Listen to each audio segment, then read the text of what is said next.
식사를 하는 것을 통해서 제정된 예식이었습니다. 그러니까 성찬식은 사실은 식사 자리였습니다. 그러나 보통 식사 자리는 아니었습니다. 거룩한 식사 자리였습니다. 특별히 예수님과 함께 했던 식사 자리였습니다.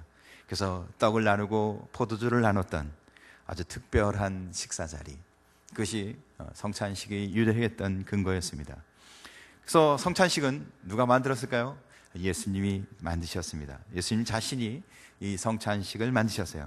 예수를 믿는 사람은 그래서 예수 이후에 주님이 재림하실 때까지 이 성찬을 나누게 성경은 말씀하고 있습니다. 예수님이 이 성찬식을 언제 맡을까요? 예수님이 잡히시기 전날 밤, 그러니까 예수님이 죽기 목전에 예수님은 12제자, 자기의 제자들과 함께 유월절 만찬을 나누기 위해서 전통적으로 떡과 포도주를 나누며 유월절 식사를 하는데, 그 식사를 근거로 해서 성찬을 제정하십니다. 근데 왜 예수님은 그 성찬식을 제정해서 만들었을까요? 그것도 예수님이 죽기 직전, 십자가에 죽기 직전, 그 죽음 직전에 왜 굳이 성찬을 만들었을까요? 성경은 예수 그리스도의 죽음을, 바로 우리의 죄를 위하여 죽으신 예수 그리스도의 죽음을 주님이 다시 오실 그날까지 기억하기를 원하십니다. 그래서 이 성찬을 통해서 예수 그리스도의 살과 피를, 나의 죄를 위해, 내 허물을 위해 죽으신 그리스도의 은혜를 기억하기를 원하십니다.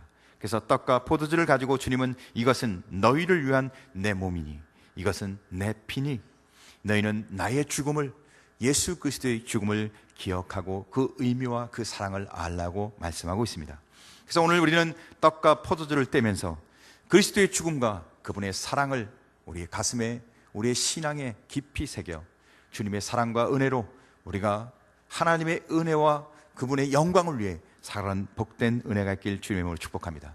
그러니까 오늘 이 떡과 이 포도주를 나누며 우리는 그리스도가 우리에게 남겨진 거룩한 삶을 살아가기를 다짐하고 결심해야 하는 것입니다.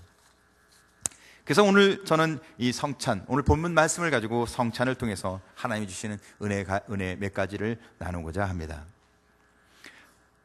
사랑하는 성도 여러분, 오늘 이 성찬은 하나님과 우리 사이에 하나님이 주시는 은혜가 열려지는 은혜의 하나님의 통로로 이 성찬을 주셨다고 생각합니다. 성찬은 곧 하나님과 내가 만나고 하나님과 내가 다시 회복되고 하나님의 사랑을 깨닫고 하나님의 은혜를 고백하는 시간이라는 것입니다. 오늘 이 성찬을 통해서 하나님의 크신 은혜가 우리 온 성도들 심령에 차고도 넘쳐 강물이 흐르듯 넘쳐나길 주님의 이름으로 축복합니다.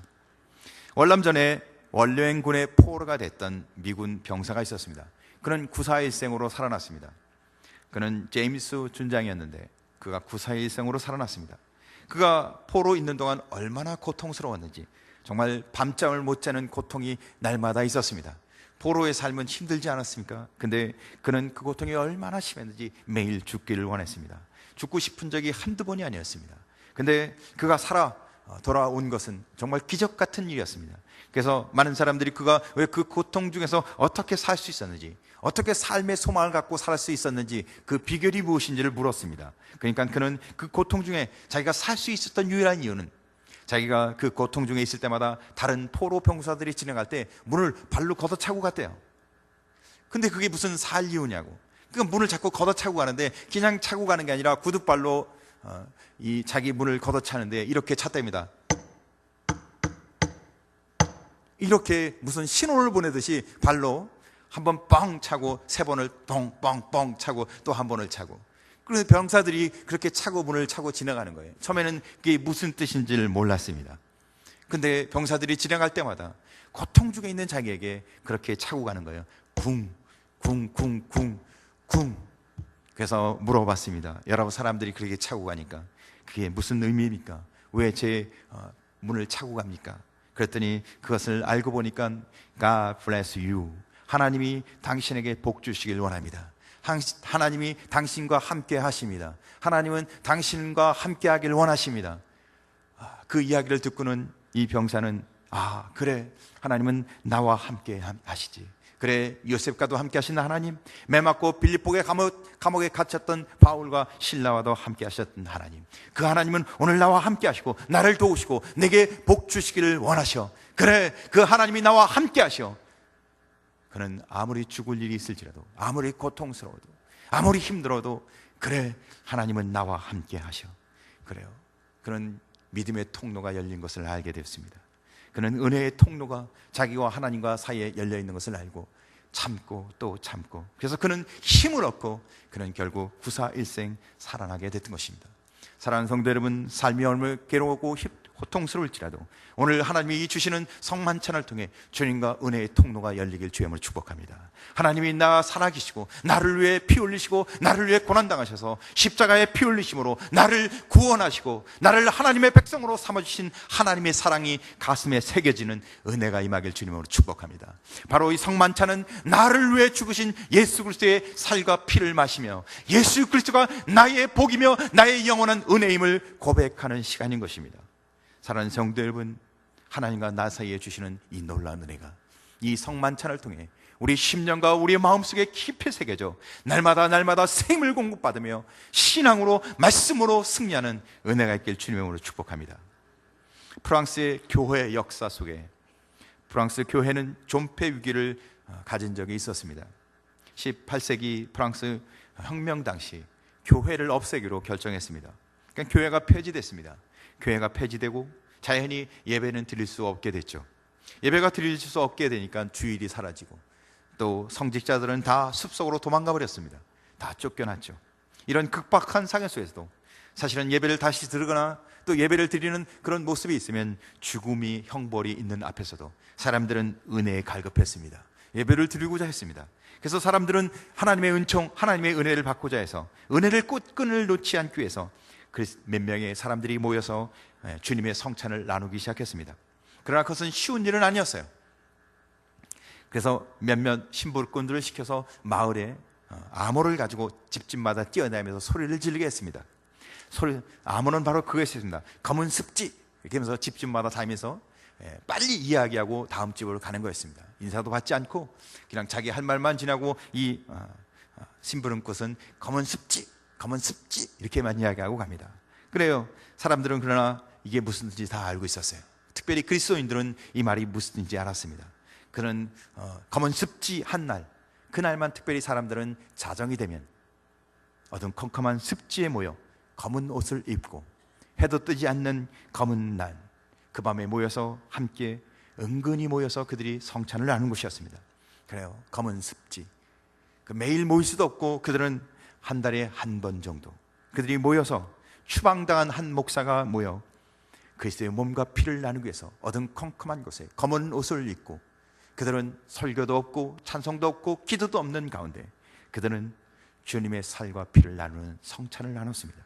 아무것도 들리지 않고 말씀도 없는 컴컴한 밤에 그들은 주님의 살과 피를 떡과 포도주를 나누며 그들은 울면서 은혜를 나누는 시간을 가졌습니다. 성찬은 보이는 하나님의 말씀입니다. 여러분, 이 성찬은 주님이 우리를 위해서 죽으신 그 살과 피를 나누는 하나님의 거룩한 말씀입니다. 오늘 이 성찬을 통해 하나님이 우리에게 보이는 말씀으로 역사할 때 우리는 이 가슴이 벅찬 은혜가 있길 주님의 이름으로 축복합니다. 우리에게 정말 가슴이 벅찬 은혜가 있기를 주님의 이름으로 축복합니다.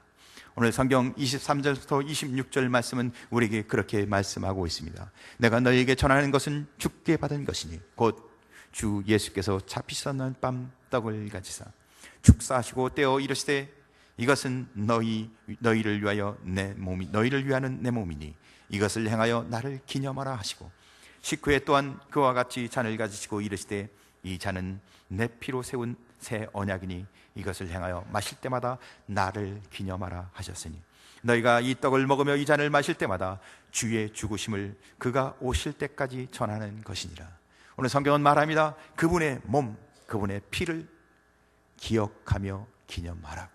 사랑하는 성도 여러분, 나의 죄, 나의 허물을 위하여 죽으시고 피 흘리신 예수 그리스도의 몸과 살과 그분의 피를 우리가 오늘 이 시간에 기념하며 주님의 은혜를 주님이 다시 오실 그날까지 증거하며 우리 가슴에 새기며 살아가길 주님의 이름으로 축복합니다. 이 예식을 기념하라. 그래요. 우리는 이 예식을 기념하라는 것은 이 예식을 기억하라는 것입니다.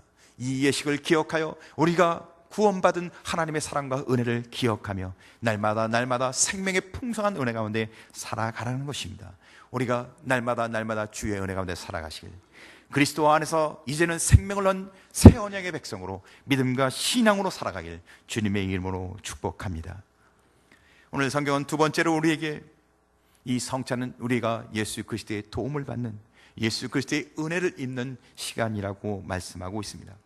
우리가 이 성찬 예식을 통해 하나님 내게 주시는 은혜, 내게 주시는 하나님의 사랑을 깨닫고 우리가 주의 도움 속에서, 주님의 도우심 속에 승리하시길 주님의 이름으로 축복합니다. 한 성도가 평소는 지갑을 항상 가지고 다녔습니다. 그렇죠? 여러분 지갑 갖고 다니시죠? 저도 이쪽 편에 지갑을 넣고 다닙니다. 현금은 전혀 없지만. 그래서 돈지갑을 늘 갖고 다니시는데 이분은 주일날 예배드리러 갈 때는 지갑을 갖고 다니지 않습니다. 그냥 지갑은 집에 두고 현찰만, 헌금할 금액만 딱 가지고 갑니다.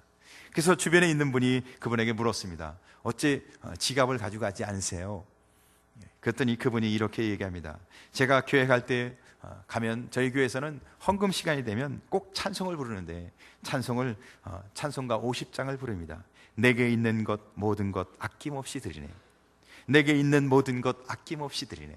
이 찬송을 들릴 때마다 제 가슴이 찔려서 제 지갑에 있는 걸 다 내야 될 것 같은 마음이 들어서 그래서 꼭 헌금할 것만 가져갑니다. 이렇게 이야기했다는 것입니다. 그래요, 우리가 신앙생활을 하다 보면 이거는 그냥 재밌는 예화이긴 하지만 때로는 우리가 믿음이 좋아도 아낌없이 다 드린다는 게 쉽지 않습니다. 그렇죠? 헌신이라는 게 쉽지 않습니다. 우리의 마음은 원이로되 우리가 정말 그렇게 행동하는 것은 쉽지 않습니다. 그래요, 아낌없이 다 드리는 삶, 그것이 헌신이고 또 예수님의 피값으로 생명으로 구원받은 하나님의 백성으로서 당연히 내가 아낌없이 기꺼이 헌신하는 게 당연할 것입니다. 그러나 우리의 삶이 그렇지 못합니다. 그래요, 어떠한 부자 청년이 예수님을 찾아왔습니다. 그는 아주 부자였습니다. 그리고 그는 율법을 하나도 어기지 않고 다 지키는 청년이었습니다. 그가 예수님께 찾아와서 이렇게 얘기합니다. 어떻게 해야 영생을 얻을 수 있습니까? 그래요, 그 질문을 받고 예수님은 그 청년에게 한 가지 부족한 것을 알고 지적합니다. 내게 가진 것 다 팔아 가난한 게 주고 너는 나를 따르라. 그런데 그 청년은 자기가 가진 모든 것을 다 팔라는 말에 근심하고 돌아갔다고 성경에 기록하고 있습니다. 그래요, 율법도 다 지키고 경건한 한 청년이 내 재산을 다 팔라는 말에 근심하고 돌아갔다는 것입니다. 헌신이 참 어렵습니다. 우리는 다 죄인입니다. 그래요, 우리는 다 연약합니다. 우리는 온전하지 않습니다. 우리는 믿는다고 하지만 우리는 말씀대로 다 지키는 것이 어렵습니다. 그래요, 우리는 하나님의 도움이 필요한 사람이라는 것입니다. 우리는 주님의 도움이 꼭 필요한, 우리가 신앙생활에 꼭 주님의 도움이 필요한 사람이라는 것을 말하고 있습니다. 우리는 이 성찬 예식을 통해서 주님이 우리를 도우시고 우리와 함께 하심을 고백하는 은혜가 있길 간절히 소원합니다. 성경 오늘 28절은 그렇게 말합니다. 사람이 자기를 살피고 그 후에야 이 떡을 먹고 이 잔을 마실지니. 성찬을 하기 전에는 내가 정말 어떤 사람인지, 내가 정말 하나님 앞에 어떤 사람인지를 살피고 성찬에 참여하라고 말하고 있습니다. 그렇지 아니하면 주의 몸을 분별하지 못하고 먹고 마시는 자는 자기의 죄를 먹고 마시는 것이라고 성경은 기록하고 있습니다. 내가 정말 내 자신이 자신이 내 어떤 상황 가운데 있는지 자기를 살피지 않고 성찬에 참여하는 것은 죄를 먹고 마시는 것이라고 얘기하고 있습니다. 그럼 나는 어떤 사람입니까? 나는 정말 하나님 뜻대로 살아가고 있습니까? 나는 하나님 맡겨준 사명을 제대로 잘 감당하고 있습니까? 나는 정말 헌신하고 하나님 앞에 아낌없이 드리는 사람입니까? 여러분 어떠신가요? 과연 나는 어떤 사람입니까? 전적 헌신, 아낌없는 헌신을 합니까? 그렇다면 과연 나는 그렇지 못하다면 성찬에 참여할 자신이 있나요? 어떠세요? 여러분 성찬에 참여할 만큼 자신이 있으신가요? 봉사도 잘했고 헌신된 삶도 있습니까? 내가 과연 성찬에 참여할 사람인가요? 한번 물어보세요. 나 자신은 성찬에 참여할 수 있는 사람인가? 나는 성찬에 참여할 충분한 자격이 갖춰진 사람인가? 사랑하는 성도 여러분, 마가복음 2장 17절은 이렇게 말합니다. 건강한 자에게는 의사가 쓸데없고 병든 자에게야 쓸데있느니 나는 의인을 부르러 온 것이 아니라 죄인을 부르러 왔노라. 사랑하는 성도 여러분, 우리가 세상을 살아가며 주님이 꼭 필요한 존재라는 사실을 우리는 깨닫길 주의 이름으로 축복합니다. 우리는 연약하고 죄인이고 부족합니다. 우리는 하나님의 자녀이지만, 우리가 의인으로 하나님이 우리를 부르셨지만 아직도 우리는 완전한 자가 아니고 연약한 자입니다. 그래서 주님은 우리에게 그 연약함을 깨닫고, 주님, 나는 주님이 필요합니다. 주님, 나를 도우소서. 나는 주님이 필요합니다. 주님, 나를 도우소서. 그렇게 주님이 필요한 은혜를 고백하며 회개하고 나눈 자는 성찬에 참여할 은혜가 있다고 말씀하고 있는 것입니다. 우리가 온전하고 우리가 완벽해서 주님 앞에 성찬을 참여하는 것이 아니라 가난한 마음, 낮은 마음, 회개하는 마음을 갖고 나와 주님의 은혜가 필요한 자라고 고백할 때 성찬에 참여할 수 있다는 것입니다. 예수님의 수제였던 베드로도, 이방인의 사도였던 바울도 온전하지도 완전하지도 않았습니다. 그들도 그렇게 고백합니다. 나는 곤고한 자라. 이 사망의 법에서 누가 나를 건져내랴. 누구도 온전한 자는 없습니다. 그러나 자기 자신을 살펴 내가 정말 주님이 필요한 자로 나의 죄와 나의 허물을 고백하며, 주님, 은혜를 주옵소서. 나는 주님의 도우심이 필요합니다. 주님, 나를 도와주옵소서. 은혜의 고백을 하며 겸허한 마음으로 나오는 자는, 그 고백 속에 주님의 떡과 주님의 피를 마시는 자는 반드시 하나님이 도와주시고 함께해 주시고 은혜 베풀어 주실 줄 믿습니다. 오늘 우리가 이 성찬을 나누며 하나님 앞에 겸허한 마음으로, 우리가 회개하는 마음으로 주님 앞에 이 성찬을 나눌 때 하나님이 큰 은혜와 큰 사랑으로 함께해 주시길 주의 이름으로 축복합니다. 셋째로는 주 안에서 하나 되는 복을 말합니다. 교회는 세상과 다릅니다. 뭐가 다를까요? 세상은 다 나눠져 있습니다. 계급도 있고 계층도 있고 다 모든 것이 분리되어 있습니다.